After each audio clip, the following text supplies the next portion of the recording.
Welcome sa Dries TV. Kung interesado ka sa ganitong news, huwag kalimutang isubscribe ang ating YouTube channel. Maraming salamat! Welcome back again sa ating YouTube channel mga kakimpaw. And sa update natin ito, ang pag-uusapan natin ay tungkol sa mga importanteng kaganapan kina Kim and syempre kay Paula Avellino.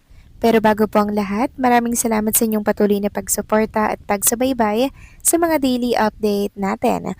Kaya naman bilang pasasalamat, narito pang isang napili kong komento patungkol ito sa naging previous update. Mula ito kay Ginang Norma Dayag. Sabi niya dito, Trace TV Good AM, dapat kasama si Paolo sa ASAP Sydney, Australia. Di pwedeng di sila magkasama otherwise, di masayang ASAP in Sydney, Australia.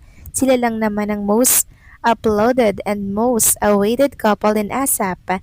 Kaya management ng KP, isama si Paolo dito sa ASAP sa Sydney, Australia. TY, God bless us all. Dries TV kahit marami pang mga Gen Z ang nagsusulputan na tandem, KP pa rin kami.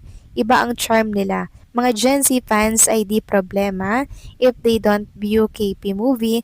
Basta marami pa kaming mga millennials, seniors, old age, and those retires from different system, both public and private. God bless us all, especially KP and you, Dries TV and family. Love you both. Maraming salamat sa inyong komento, Ginang Norma Dayag. Yes, tama po kayo sa inyong mga sinabi. Dapat talaga kasama si Paula Avellino dito po sa Sydney, Australia with Chinita Princess.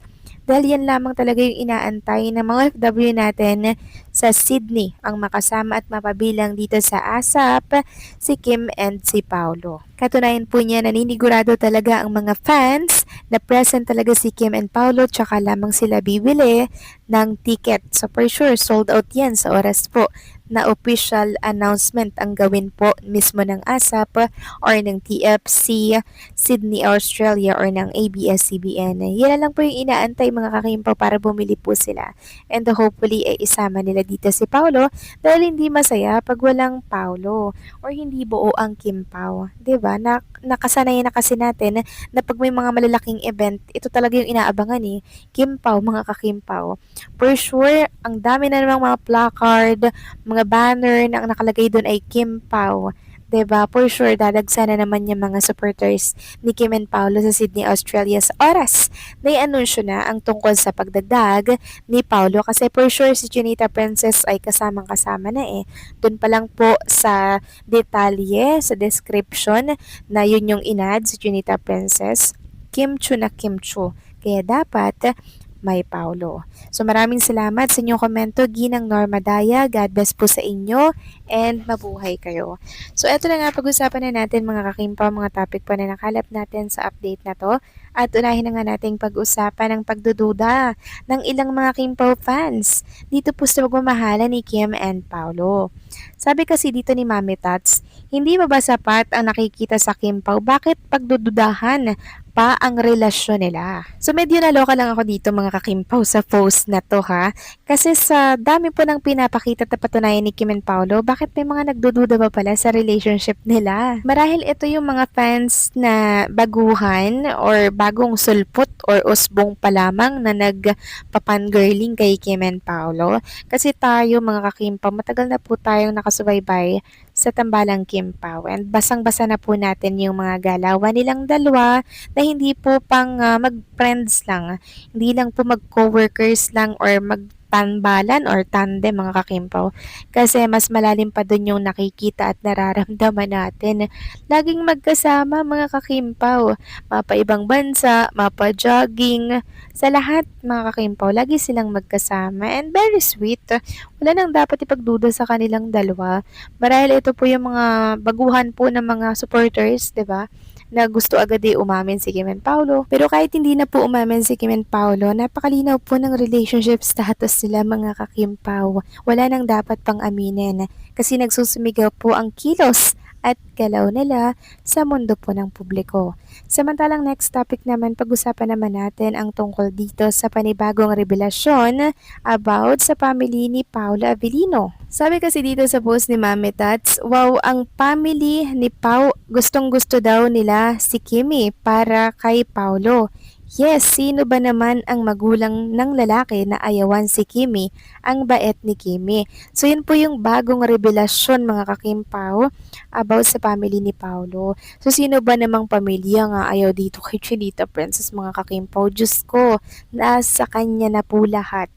Mabait, maalaga, loyal, lahat na ng gusto ng isang lalaki at pamilya po mga kakimpaw na kay Chinita Princess na. Sobrang swerte po talaga ng pamilya ni Paolo kay Chinita Princess. Dahil hindi lang si Kim Chiu, basta Kim Chiu mga kakimpaw. Dahil marunong din po yung makisama, kaya nga nagustuhan niya ng husto ni Paolo Avellino. Dahil sa kanyang pag-aalaga, pagiging malambing, sa kanya na lahat mga kakimpaw eh. Kaya kung papakawalan pa po ni Paolo Avellino itong si Chinita Princess, nako, ang laking sayang nito. Kaya mabuti na lang talaga mga kakimpaw dahil yung dalawa niyang ex pinakawalan si Chinita Princess. Nakalaya tuloy si Chinita Princess at napapunta po sa matinong pamilya, matinong lalaki, supportive, mapagmahal, maalaga at loyal. Ganyan si Paolo Avellino. Yun yung mga gusto nating lalaki para kay Chinita Princess. At yung pamilya ni Paulo ha, talagang love na love din talaga si Chinita Princess. Meron pa nga pong balita na pinapadalahan ng kakanin si Chinita Princess dito sa Maynila. Yung may favorite daw kasing kakanin si Chinita Princess. Kaya from Baguio, mga kakimpaw or what, or Pampanga ba yun, basta ipapadala yun kay Chinita Princess. Napaka-sweet naman ng mommy at ng family ni Paulo. Talagang botong-boto kay Chinita Princess. And yung sister po ni Paulo, mga kakimpaw, kilig na kilig din po sa tambalan ng Kim Pao or ni Kim and Paulo. Napanood natin yun, di ba? May isang fan kasi na nag-interview sa sister ni Paulo na kung saan nakita po nilang nanonood sa isang sinihan para po sa My Love Will Make It Disappear. So, na-interview siya, kilig na kilig siya, and botong-boto rin talaga kay Chinita Princess. Ganyan yung gusto natin for Kim Chiu na pamilya, di ba? Yung mamahalin siya, yung handa siyang tanggapin, di ba? And also, papahalagahan syempre si Chinita Princess. Si Kim Chiu kasi wala na po siyang nanay, kaya naman siya po ay naghahanap talaga ng kalinga at pag-aaruga ng isang ina, 'di ba? Kasi yung ina niya po na maalam na noong matagal na. Kaya deserve ni Kim Chiu ng pagmamahal mula po sa pamilya ni Paolo Avellino. And super thankful po tayo dahil talaga namang ganito po nila tanggapin si Chinita Princess. Mainit and talagang open sila kay Chinita Princess. Marahil sila nga po yung nagpo-push na dapat nang asikasuhin yung settlement, 'di ba? Pero syempre, mga kakimpaw, meron pa pong isinasaalang-alang si Kim and Paulo kahit na i-push po sila ng mga pamilya nila mga kakimpaw na makasal na still masusunod pa rin yung desisyon ni Kim and Paulo dahil may plano yan sila para po sa kanilang magiging future. So kayo ba mga kakimpaw, anong masasabi ninyo dito sa bagong revelasyon about sa family ni Paulo? Please comment down below.